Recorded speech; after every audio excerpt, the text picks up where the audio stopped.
Hello everyone, सुप्रभात। शुक्राना गुरुजी channel में आप सभी का स्वागत है। आपका दिन शुभ हो, ऐसी मेरी ईश्वर से प्रार्थना है। आज का हमारा टॉपिक है अपनी रिस्पेक्ट कराना। हाँ जी, अपनी रिस्पेक्ट कराना खुद सीखें। रिस्पेक्ट हमें ऐसे ही नहीं मिलती, रिस्पेक्ट को हमें अर्न करना होता है। जो रियल रिस्पेक्ट होती है वो किसी पावर या डर की वजह से नहीं होती, बल्कि वो होती है जो अपने आप ही हमारे दिल के अंदर से निकल कर आती है। यानी जब हम किसी के सामने हो या ना हो तो वो हमारी रिस्पेक्ट करे, या हम जिसकी रिस्पेक्ट करते हैं वो हमारे सामने हो या ना हो तब भी हम उसकी रिस्पेक्ट करें। सबसे पहला नियम तो ये कि जियो और जीने दो। जो लोग ऐसे होते हैं, जियो और जीने दो, जो हमें अपना कंट्रोल में करने की कोशिश नहीं करते, हमें किसी बंधन में बांधना नहीं चाहते, हमको फ्रीडम देते हैं हमारी लाइफ के ड्रीम पर जीने की और अपने डिसीजन खुद लेने की, वो लोग हमें ऑटोमेटिकली पसंद आते हैं और ज़्यादा पसंद आते हैं, और उनके लिए हमारे दिल से रिस्पेक्ट निकलती हैं। इसलिए हमको किसी की लाइफ में इंटरफेयर करने की कोशिश नहीं करनी चाहिए, उनको कंट्रोल करने की कोशिश नहीं करनी चाहिए, अपने डिसीज़न उनके ऊपर थोपने की कोशिश बिल्कुल नहीं करनी चाहिए। उनको उनके तरीके से लाइफ जीने देनी चाहिए। जब हम उनको फ्रीडम देते हैं तो उनकी नज़रों में हमारे लिए रिस्पेक्ट बढ़ जाती है। न तो हमें अपनी लाइफ को किसी को कंट्रोल करने देना चाहिए और ना हमें किसी की लाइफ को कंट्रोल करना चाहिए। पहले क्या था, फ़ोन तो थे नहीं, कोई भी किसी के घर बिना बताए पहुंच जाता था तो इतना बुरा भी नहीं लगता था, क्योंकि पता ही कैसे चलता, फ़ोन तो थे नहीं। लेकिन आजकल क्या है, फ़ोन है, अगर हम किसी के घर भी बिना बुलाए या बिना इन्फॉर्म किए पहुंच जाते हैं तो उनकी नज़रों में हमारी रिस्पेक्ट कम हो जाती है। इसलिए हमें किसी के भी घर अगर जाना है तो इन्फॉर्म करके जाना है, और फिर और फिर हमें लगे कि ये तो हमारा बहुत क्लोज रिलेशन है, बहुत क्लोज फ्रेंड है, इसके यहाँ हमें बता के जाने की क्या ज़रूरत है। लेकिन जब हम ऐसा करते हैं, न तो एक तरह से वो दूसरों के पर्सनल स्पेस की रिस्पेक्ट होती है, जो कि एक बहुत ही इमोशनल सोशल एटिकेट्स है। अगर हम किसी के यहाँ बता के जाते हैं तो ये हमारे एटिकेट्स में होता है, जो कि हमें ज़रूर फॉलो करना चाहिए। जब हम किसी को इन्फॉर्म करके उनके बताए हुए टाइम पर उनके घर पहुंचते हैं तो इससे क्या होता है, अगर उन्हें कहीं किसी काम से जाना होता है या उस टाइम पे कोई काम करना होता है तो वो अपने काम को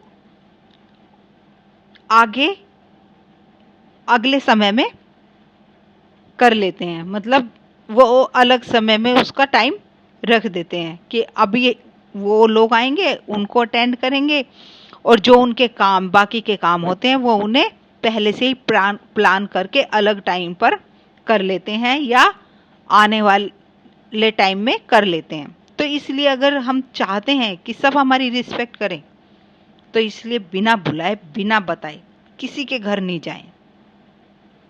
अब क्या है कि हेल्प करना बहुत अच्छी बात है। हेल्प करना, हमें हेल्प करनी चाहिए किसी की, हर किसी की भी। अगर हम इस काबिल हैं कि हम उसकी हेल्प कर सकते हैं तो ज़रूर करनी चाहिए।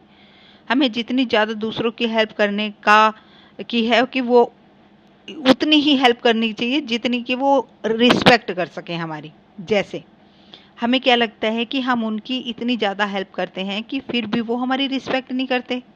ऐसा क्यों हो रहा है? कई बार क्या होता है कि जो सामने वाला पर्सन है उसे हेल्प की ज़रूरत ही नहीं होती और हम उनकी ज़बरदस्ती हेल्प करते हैं, है ना। तो हेल्प करने की कोशिश कर रहे हैं, इससे क्या होता है कि उसको ऐसा शो करना चाह रहे हैं कि उसके बस की ये काम करना था ही नहीं, या फिर ये प्रूफ करना चाहते हैं कि हम उनसे बेटर हैं, हम इस काम को उनसे अच्छे से कर सकते हैं, जिससे कि उसे अपने प्रति नेगेटिव फील होता है। और जिसकी हेल्प को हम करके हम ये सोच रहे हैं कि ये हमारे प्रति रिस्पेक्ट करेगा, लेकिन उस हेल्प को करने से हम उसके मन में डिसरिस्पेक्ट आ गई। हमने जो उसकी रिस्पेक्ट करी, जबरदस्ती जो हमने उसकी रिस्पेक्ट करी, तो उसके मन में हमारे प्रति क्या आ गई? डिसरिस्पेक्ट। हम क्या करते हैं कि हम लोगों को दो पार्ट में डिवाइड कर देते हैं। एक तो वो जिनकी रिस्पेक्ट हमें करनी है, दूसरी वो जिनको हमारी रिस्पेक्ट करनी है। लेकिन हम सबसे रिस्पेक्ट चाहते हैं, हम सबसे ही रिस्पेक्ट चाहते हैं। तो अगर हम सबसे रिस्पेक्ट चाहते हैं तो क्या करना पड़ेगा? अगर हम सबसे रिस्पेक्ट कराना चाहते हैं तो हमें भी सबकी रिस्पेक्ट करनी पड़ेगी। ये नहीं देखना कि ये कौन कम है, ये हमसे ज़्यादा स्ट्रोंग है, इसकी रिस्पेक्ट करनी है, इसकी नहीं करनी। अगर हम पेरेंट्स हैं तो हमें बच्चों को भी रिस्पेक्ट करनी है। अगर हम बॉस हैं तो हमें अपने एम्प्लॉयर की भी रिस्पेक्ट करनी है। जो हमारे पास कॉल्स आती हैं जैसे टेलीमार्केटिंग से, जो कि पॉलिसी या इंश्योरेंस सेल कर रहे होते हैं, हमें उनसे भी रिस्पेक्टली बात करनी है, पोलाइटली बात करनी है। क्यों करनी है? क्योंकि वो अपना जॉब कर रहे हैं, वो हमें पलटकर जवाब नहीं दे सकते। अगर हम ऐसे लोगों के साथ रिस्पेक्ट से बिहेवियर करते हैं, ना तो वो हमें पलटकर जवाब दे सकते हैं, और वो हमारा माइंड भी होता है कि हम अगले वाले को किस तरीके से बात कर रहे हैं या उसके किस बात का जवाब दे रहे हैं। अगर हमारा मूड नहीं है उनसे बात करने का तो फ़ोन कट कर दो। ऐसे केस में होता क्या है, वो उनकी तो मजबूरी है, वो तो आपकी रिस्पेक्ट करेंगे, वो रिस्पेक्टफुली बात ही करेंगे।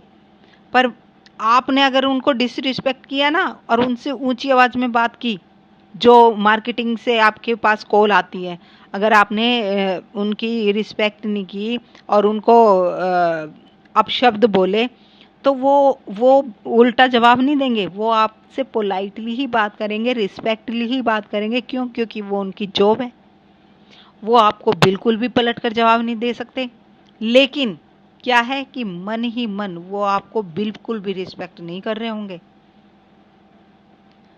सबकी रिस्पेक्ट करनी इसलिए ज़रूरी है कि जो हम यूनिवर्स में भेजते हैं वो हमारे पास कई गुना आकर वापस आता है, कई गुना होकर वापस आता है। तो आप देख लीजिए, हमें दूसरों के प्रति रिस्पेक्ट भेजनी है तो वही हमारे पास कई गुना आके वापस आएगी, या हम किसी के प्रति नेगेटिव सोच के और अपने आप को महान समझ के कुछ भी उल्टा सीधा बोल दें तो वो ही हमें वापस मिलेगी। ठीक है, तो अपनी रिस्पेक्ट खुद कराना सीखें, और मान और सम्मान की लड़ाई में कभी भी अकेले रह जाओ तो रह लेना, पर किसी के सामने खुद को टूटने ना देना। खुदा का सामना करोगे तभी दूसरों से मान पाओगे। मैं आपसे आज्ञा लेती हूँ। धन्यवाद। जय माता दी। खुश रहो, स्वस्थ